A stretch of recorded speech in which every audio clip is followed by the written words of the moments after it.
E aí galera, tudo bem com vocês?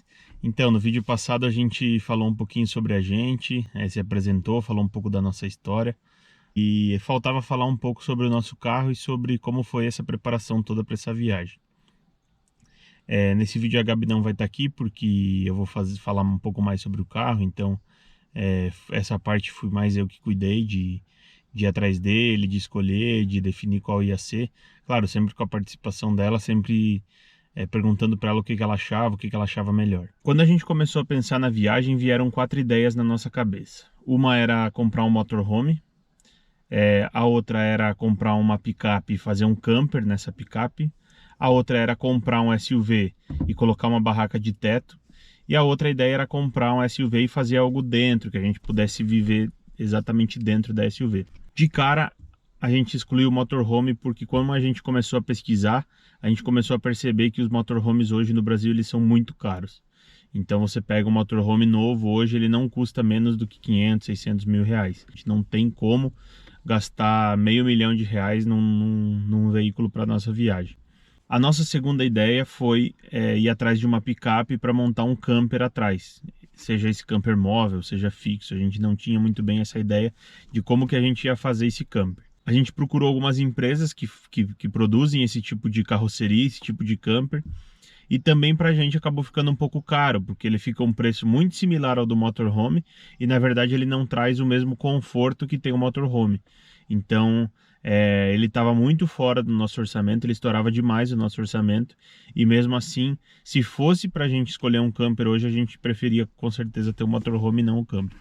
A nossa terceira opção era comprar um SUV, uma caminhonete como a que a gente tem, essa aqui que a gente tá, uma Pajero, e colocar uma barraca de teto. Mas um dos nossos maiores critérios na escolha do carro foi a segurança. Então, quando a gente pensou que teria uma barraca no teto, a gente talvez dormiria em lugares públicos e a gente estaria toda hora sujeito a alguém vir com uma faca, rasgar a barraca, tinha acesso completo dentro da barraca e logicamente a nós. Então a gente de cara eliminou também a ideia de ter uma barraca de teto. Óbvio que quando você está num camping, às vezes é legal você ter a barraca de teto, a gente vê o que muita gente tem, mesmo os que tem casa dentro do carro. Mas, claro, cada um tem a sua experiência, cada um tem a sua ideia. E a quarta opção nossa era comprar um SUV, comprar um carro grande e fazer toda a estrutura dentro, como a gente fez com a Pajero. A gente está muito satisfeito com essa escolha de fazer toda a nossa estrutura dentro. É óbvio, a Gabi depois vai fazer um vídeo mostrando como que ele como que a gente vive, como que é a dinâmica aqui dentro do carro, o que que a gente faz quando a gente para e tal. Mas pra gente, claro, dá um trabalho maior. Quando tu tá no motorhome, você simplesmente para, não precisa tirar, não precisa colocar nada, tudo tem o seu lugar. A gente não, a gente tem que fazer uma manobra toda vez que para, mas isso pra gente é tranquilo e não tem muito problema. Em relação à escolha do SUV, a primeira coisa que a gente levou em consideração foi a tração. Então a gente não queria de jeito nenhum carro que não fosse tracionado nas 4 rodas.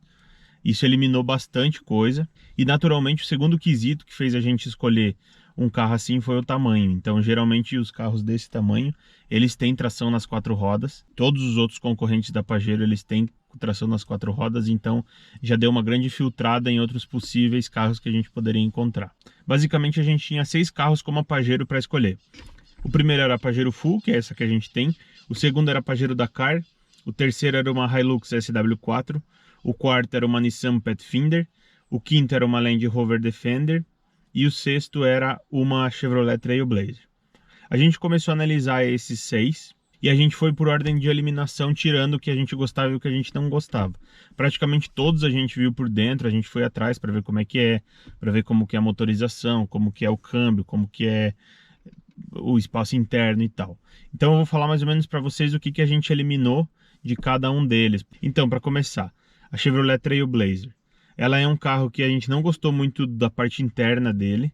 Segundo fato da Trailblazer é que a parte de trás, lá onde a gente montou toda a nossa estrutura que a gente dorme, a Trailblazer ela é muito achatada para o lado, então ela é difícil de você colocar algo e dormir dentro. Provavelmente se a gente fizesse, a gente estaria muito apertado hoje e isso iria incomodar bastante.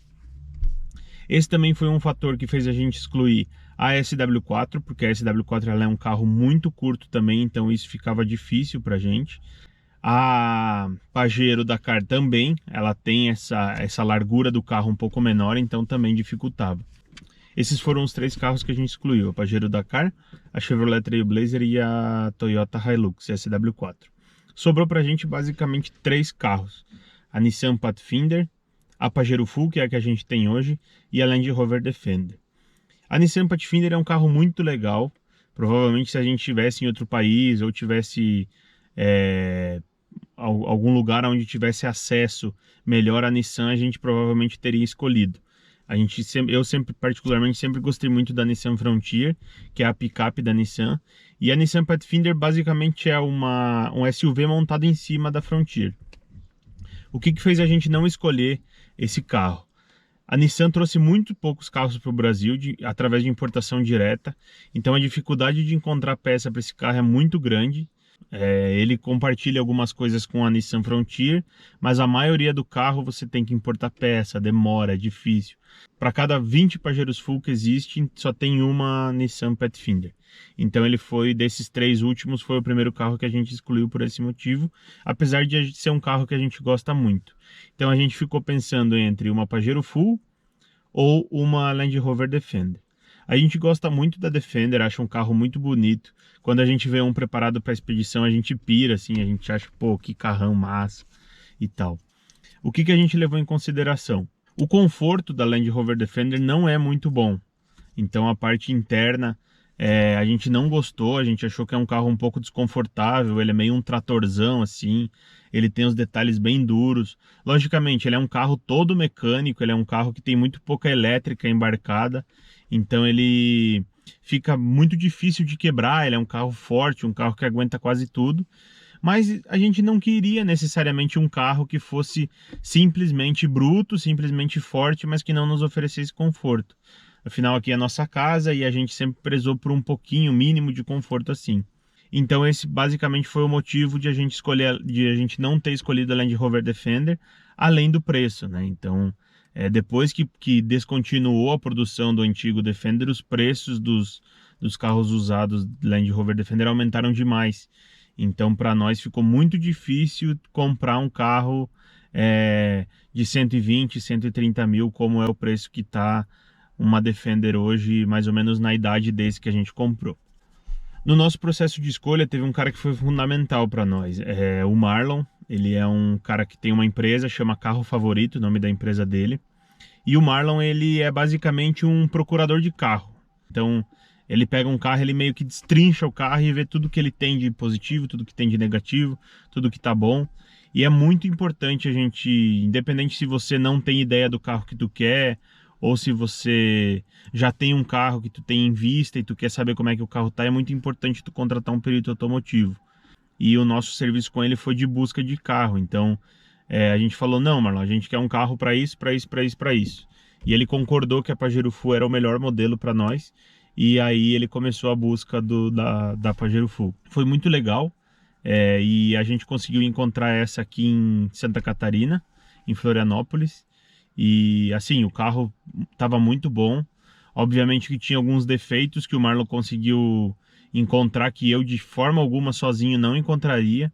E isso também é legal porque um carro que você iria pagar 50 mil, por exemplo, se você arruma defeitos e tu imagina que você vai gastar uns 2, 3 mil numa oficina para arrumar, você pede esse valor de desconto e acaba que tu sai com um preço de um carro bom, sem problemas, já revisado, já arrumado, e ainda com desconto do carro, né?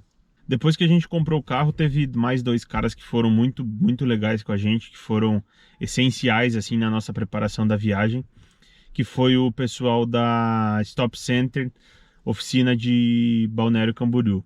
Então o Madison e o Baltazar lá de Balneário, eles deram um show no carro, deram um trato, fizeram o diagnóstico, viram tudo que tinha que fazer, passaram um scan. Eles têm um aparelho que é sensacional, que tu coloca no carro, vê tudo que tem de falha, vê tudo que tem de problema.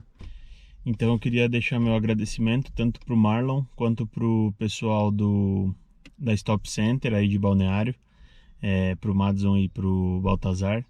Dizer que vocês foram essenciais para o nosso, pelo menos para a nossa preparação da viagem aqui e obviamente para o decorrer, porque sem vocês tudo seria bem mais difícil. Então é isso aí. Se tu gostou desse vídeo, recomenda aí para os teus amigos, se inscreve no canal, ativa as notificações, que daí quando a gente lança vídeo você já recebe. E é isso aí, até o próximo vídeo. Valeu!